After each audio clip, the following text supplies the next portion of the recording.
Mavelikkara Kandiyoor UP. സ്കൂളിൽ 7ാം class വിദ്യാർത്ഥിനി ഹൃതിക രചിച്ച വിശപ്പ് എന്ന ചെറുകഥ വായനാ ദിനാചരണത്തിന്റെ ഭാഗമായി പ്രകാശനം ചെയ്തു.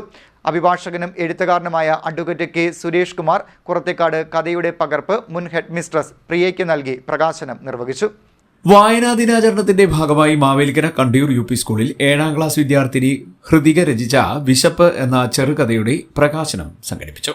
യുദ്ധത്തിന്റെയും പ്രകൃതി ദുരന്തങ്ങളുടെയും ബാക്കിപത്രമായ മരണവും പട്ടിണിയും അവ മനുഷ്യജീവിതത്തിൽ സൃഷ്ടിക്കുന്ന കഠിനമായ ദുരിതങ്ങളും ആസ്പദമാക്കിയാണ് ഹൃതിക കഥ രചിച്ചിരിക്കുന്നത്.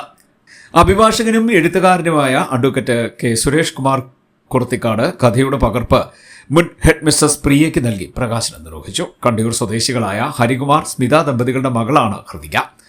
വിദ്യാർത്ഥികളിൽ വായനയും സർഗാത്മക എഴുത്തും പ്രോത്സാഹിപ്പിക്കുന്നതിന്റെ ഭാഗമായി സംഘടിപ്പിച്ച ചടങ്ങ് വേറിട്ട അനുഭവമായി. School head master Lekha Krishnan ചടങ്ങിൽ അധ്യക്ഷയായി. ആൽബിൻ സ്വാഗതവും മുൻ സ്കൂൾ ഹെഡ് മിസ്ട്രസ് പ്രിയ നന്ദിയും പറഞ്ഞു. അധ്യാപകരും വിദ്യാർത്ഥികളും രക്ഷിതാക്കളും ചടങ്ങിൽ പങ്കെടുത്തു. CDNet news Mavelikkara.